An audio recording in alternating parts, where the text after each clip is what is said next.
Medical science often treats physical ailments and psychological states as entirely separate problems, but occasionally a stark paradox emerges. Isolated physical symptoms, like respiratory restriction, frequently appear in tandem with highly specific behavioral extremes, like social isolation. This framework functions as a theoretical anatomical map, treating the human body as an integrated circuit, where physical and emotional outputs are governed by the exact same hardware. This model uses the somatic psychological bridge. Specific endocrine glands are inextricably linked to cognitive functions. Chakras are energetic nodes tied directly to those glands, connected by nadis, the underlying biological wiring. Practitioners read this matrix to pinpoint systemic imbalances. Pacing note, 21.8 seconds. By mapping the 4 upper energy nodes, we can deconstruct a patient's physical symptoms, trace them back to their energetic root cause, and apply precise mechanical interventions to restore the circuit. This diagnostic dashboard begins in the center of the chest with Anahata, the heart node. Physiologically, this node maps directly to the thymus gland, regulating the lymphatic and respiratory systems, as well as the mechanical structures of the arms and hands. The baseline psychological function of a healthy Anahata node is complete acceptance of circumstances. It governs unconditional love, internal compassion, and the ability to process emotional inputs without ego. When this node is underactive, the deficit surfaces as a distinct cluster of symptoms. A patient will often present with physical asthma or a tight chest, running parallel to chronic self-pity and deep social isolation. Conversely, an overactive node produces an excess of energy. This manifests as toxic jealousy and transactional behavior. The individual gives constantly, but with a total collapse of personal boundaries, extending themselves until it causes internal physical and emotional damage. The prescribed interventions for Anahata target the element of air. Protocols include exposure to natural wind, structured gratitude exercises to shift the psychological baseline, and consuming green, organic foods. Practitioners also prescribe specific chest-opening physical postures.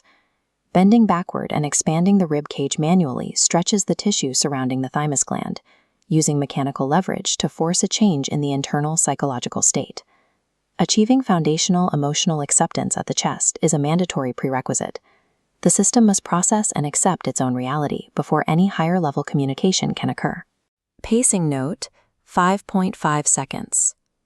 Traveling up the spine brings us to Vishuda, located at the throat. This node links directly to the thyroid gland, controlling metabolism, alongside the biological structures of the vocal cords, mouth, and ears. Vishuda's core psychological functions are the articulation of truth and authentic self-expression. Because it governs the ears, it also dictates the capacity for active, ego-free listening. An underactive throat node creates a severe bottleneck. The physical voice becomes weak or raspy. Psychologically, this presents as an intense fear of public speaking, lying out of fear, and a total suppression of the individual's identity.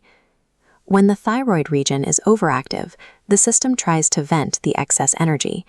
This results in obsessive overtalking, malicious gossip, and hypercritical behavior that ultimately alienates others and yields zero actionable communication. Targeted interventions rely heavily on frequency and sound. Protocols include specific vocal chanting to vibrate the vocal cords, meticulous journaling to force self-expression, and cervical spine exercises, like neck rolls, to physically stimulate the thyroid block. A healthy throat node takes the raw, internal emotional acceptance generated by the heart and translates it into actionable, truthful data for the external world. The framework escalates from expression to cognition at Azna, positioned in the center of the forehead. This node is tethered to the pineal gland, the exact biological mechanism that regulates our physical sleep cycle. Azna is responsible for higher-order processing.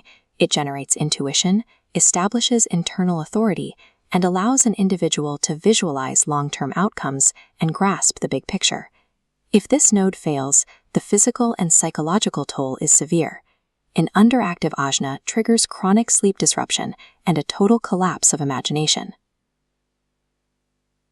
This loss of internal vision creates a vacuum of authority, making the individual highly susceptible to external manipulation. Conversely, an overactive ajna pushes the mind into overdrive.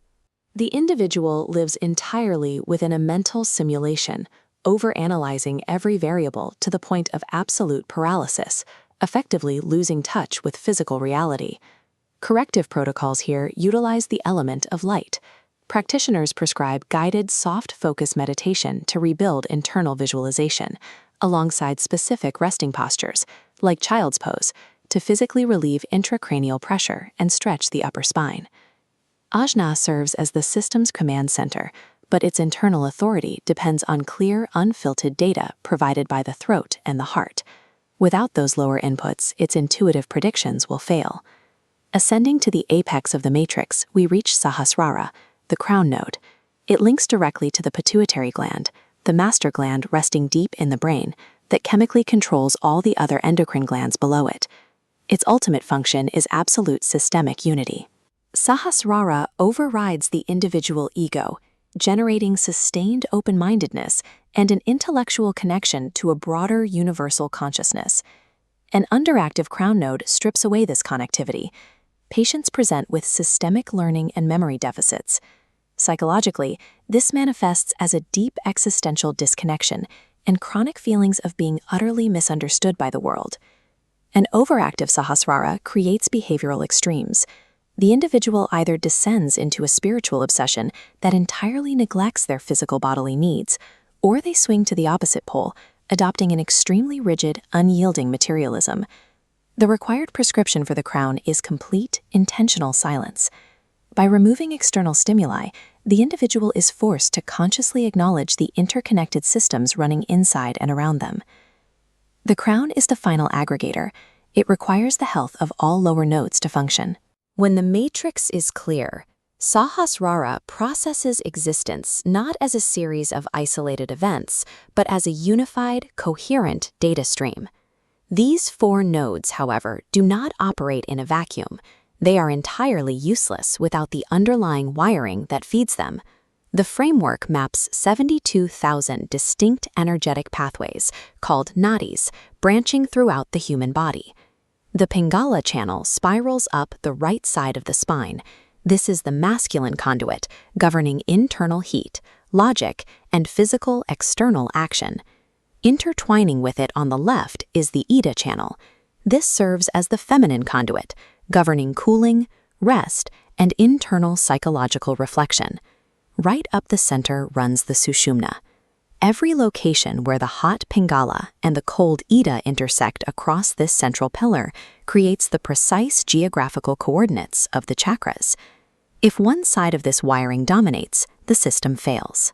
Practitioners use highly mechanical physical interventions, like strictly alternating breathing through the left and right nostrils, to manually force equilibrium between the hot and cold channels. Without this perfectly balanced wiring, vital energy, or prana, cannot flow upward into the higher cognitive centers. The nadis serve as the true physical regulators of the entire subtle body architecture. When analyzed through this matrix, a sudden physical illness or a persistent behavioral flaw is never viewed as random. It is a highly specific, traceable data point, indicating a structural block somewhere in the energetic circuitry. The hierarchy is incredibly strict. Emotional grounding at the chest allows for truthful vocal expression at the throat. Clear expression provides accurate data for cognitive vision at the third eye, which finally permits universal synthesis at the crown. The practitioner's workflow is entirely systematic. They work backward from the presenting symptom, identifying the specific blocked node and applying a highly targeted solution. True healing requires a multivariable approach. It demands a precise combination of specific dietary elements, psychological thought adjustments, and mechanical physical action. Ignoring any single one of these variables leaves the underlying circuitry imbalanced, ultimately preventing long-term recovery. Mastering this specific diagnostic matrix and understanding how to read and adjust these interconnected systems is the primary objective of Reiki Level 1 training. Pacing note: Mapping the subtle body architecture serves one singular ultimate objective: returning the intricate human system to its baseline, perfect geometry.